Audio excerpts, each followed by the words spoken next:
తెలంగాణ ఎంతో ప్రతిష్టాత్మకంగా నిర్వహిస్తున్న గ్లోబల్ సమ్మిట్కు ఇప్పటికే 2 రోజుల పాటు నిర్వహిస్తున్న గ్లోబల్ సమ్మిట్కు పోలీస్ శాఖ కూడా పటిష్టమైన భద్రతను ఏర్పాటు చేసింది. విదేశాల నుంచి కూడా పెద్ద ఎత్తున ప్రతినిధులు వస్తున్న నేపథ్యంలో ఎక్కడ ఎలాంటి ఇబ్బంది తలెత్తకుండా పోలీసులు భారీ బందోబస్తు ఏర్పడారు. ప్రస్తుతం డీజీపీ శ్రీధర్ రెడ్డి గారు సార్ 2 రోజుల పాటు జరిగేటువంటి ఈ యొక్క సభకు ఎంతమంది డిప్లాయ్ చేశారు, ఎట్లా ఫోర్స్ చేశారు? మేము మొత్తం సుమారుగా 6,000 మందిని డిప్లాయ్ చేసినాము. కొంతమంది డైరెక్ట్గా ఇన్వాల్వ్ అయిన వాళ్ళు, కొంతమంది ఇండైరెక్ట్గా ఇన్వాల్వ్ అయిన వాళ్ళు, మొత్తం కలిసి 6,000 మంది దగ్గర ఉన్నారు.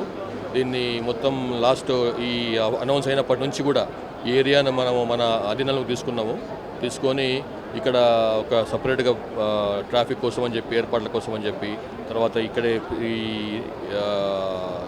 ఈవెంట్ జరుగుతున్నటువంటి ఏరియా కోసం అని చెప్పి, అట్లానే మఫ్టీలో కొంతమందిని ఈ రకంగా డిఫరెంట్ లేయర్స్లో పెట్టి మేము బందోబస్తుని ప్లాన్ చేసుకున్నాము. ఎందుకంటే వాళ్ళు ఇదంతా కూడా ఇన్విటేషన్ మీద వచ్చే క్రౌడ్, ఇది మామూలుగా జనరల్గా వచ్చే క్రౌడ్ కాదు.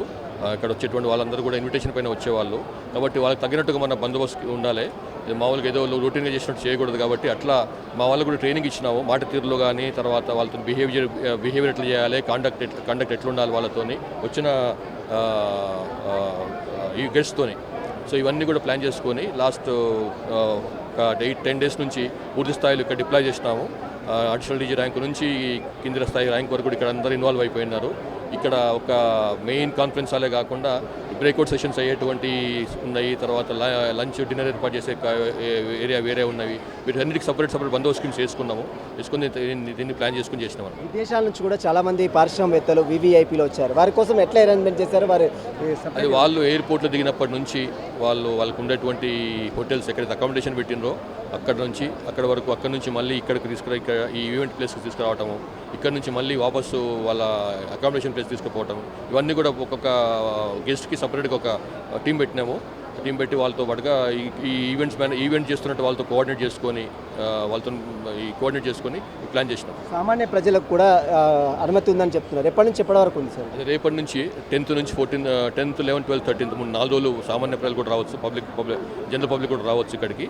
దానికి కూడా సపరేట్ బందోబస్తు స్కీమ్ వేసుకున్నాం. అంత ఇంత పెద్ద ఎత్తున ఉండదు, బట్ సపరేట్ బందోబస్తు స్కీమ్ వేసుకున్నాం. దాన్ని కూడా ఇంత పెద్ద ఈవెంట్ కండక్ట్ చేస్తున్నారు తెలంగాణ రాష్ట్రంలో. మొట్టమొదటిసారిగా ప్రపంచం మొత్తం కూడా రాష్ట్రం వైపు చూసే విధంగా చేస్తున్నారు. ఎట్లా అనిపిస్తుంది ఒక డీజీపీగా మీ ఆధీనంలో నడుస్తుంది? ఒక మంచి అవకాశం అండి, ఛాలెంజ్ కూడా. ఎందుకంటే ఇట్లాంటివి వచ్చిన మన పెద్ద ఎవ్రీడే కావు, ఇవి ఎప్పుడో సరి అయ్యేటివి కాబట్టి దాన్ని దృష్టిలో పెట్టుకొని, అంతేకాకుండా ఈ మధ్యన కాలంలో మనకు 4-5 months కింద మనకు మిస్ వరల్డ్ కూడా అయింది ఇక్కడ. దాన్ని కూడా ఎక్స్పీరియన్స్ కూడా దృష్టిలో పెట్టుకొని ఇట్లాంటి కార్యక్రమాలు చేసినప్పుడు చేసేటువంటి సపరేట్ అవి దృష్టిలో పెట్టుకొని మేము ప్లాన్ చేసుకున్నాము. ఒక మంచి అవకాశం ఇది మాకే కాకుండా మా పోలీస్ వాళ్ళకు కూడా. ఇట్లాంటి బందోబస్తులు, ఇట్లాంటి ఈవెంట్స్ అయినప్పుడు ఎట్లా బందోబస్తు చేసుకోవాలి, ఏ రకంగా ఉండాలి, దానికి మంచి ఎగ్జాంపుల్. సెక్షన్ జరుగుతున్నాయి, మీ పోలీస్ సంబంధించిన సెషన్ ఏమైనా జరుగుతుందా? ఈ పోలీస్ స్టాల్ కూడా ఏర్పాటు చేస్తారు, దానికి సంబంధించిన అంటే ఫ్యూచర్ 2047కి 2037కి అంటే నెక్స్ట్ 10-12 yearsలో, ఆ తర్వాత మళ్ళీ ఇంకా 10 yearsలో పోలీస్ ఎట్లుండొచ్చు అన్న దానికోసం అని చెప్పి మేము తెలంగాణలో ఫ్యూచర్ పోలీసింగ్ ఎట్లా ఉండాలన్న ఉద్దేశంతో దానికి సైన్స్ని, ఆర్టిఫిషియల్ ఇంటెలిజెన్స్ని ఎట్లా ఉపయోగించుకోవచ్చు పోలీస్ పనులు అన్న దానికి సంబంధించి ఒక స్టాల్ పెట్టుకున్నాము. అది కూడా మంచి దానికి రెస్పాన్స్ ఉంది. ఆ స్టాల్కి కామన్ పబ్లిక్ వస్తుంటారు కదా, ఏం చెప్తారు సార్? వాళ్ళకు ఇక్కడ ఒక పోలీస్ డిపార్ట్మెంట్ కాకుండా మిగతా డిపార్ట్మెంట్స్ కూడా ఇక్కడ అన్ని వాళ్ళ స్టాల్స్ ఏర్పాటు చేసిండ్రు. చాలా మంచి ఇక్కడ ఒక ఎగ్జిబిషన్ ఉన్నది, డిస్ప్లే ఉన్నది, చూసుకోవచ్చు. అంటే మనం ఎట్లా ఏ రకంగా ముందుకు పోతుంది తెలంగాణ అన్నది అన్ని డిపార్ట్మెంట్స్లలో ఒక పోలీస్ అనే కాకుండా ఇటు టూరిజం కావచ్చు, సోషల్ వెల్ఫేర్ కావచ్చు, అగ్రికల్చర్ కావచ్చు, ఇండస్ట్రీ కావచ్చు, తర్వాత ఆర్టిఫిషియల్ ఇంటెలిజెన్స్ కావచ్చు, మూసీ రివర్ ఫ్రంట్ ప్రాజెక్ట్ రాబోయేది అది కావచ్చు, ఇట్లా డిఫరెంట్ స్టాల్స్ ఉన్నాయి. ప్లస్ ప్రైవేట్ వాళ్ళు కూడా పెట్టుకున్నారు ఇక్కడ. సో మంచి ఎక్స్పీరియన్స్ ఉంటుంది అనుకుంటాను. బయటకు వచ్చి ముఖ్యంగా స్కూల్ స్టూడెంట్స్, కాలేజ్ స్టూడెంట్స్ వస్తే ఒక మంచి ఇన్స్పిరేషన్ వస్తుంది. వాళ్ళు వచ్చి తప్పకుండా చూడాలనుకుంటున్నాను నేను. Thank you. ఇది చూసిన మొత్తం మీద తెలంగాణ రాష్ట్ర ప్రభుత్వం నిర్వహిస్తున్నటువంటి గ్లోబల్ సమ్మిట్ ఇప్పటికే 6,000 మందితో పటిష్ట బందోబస్తును ఏర్పాటు చేశాము.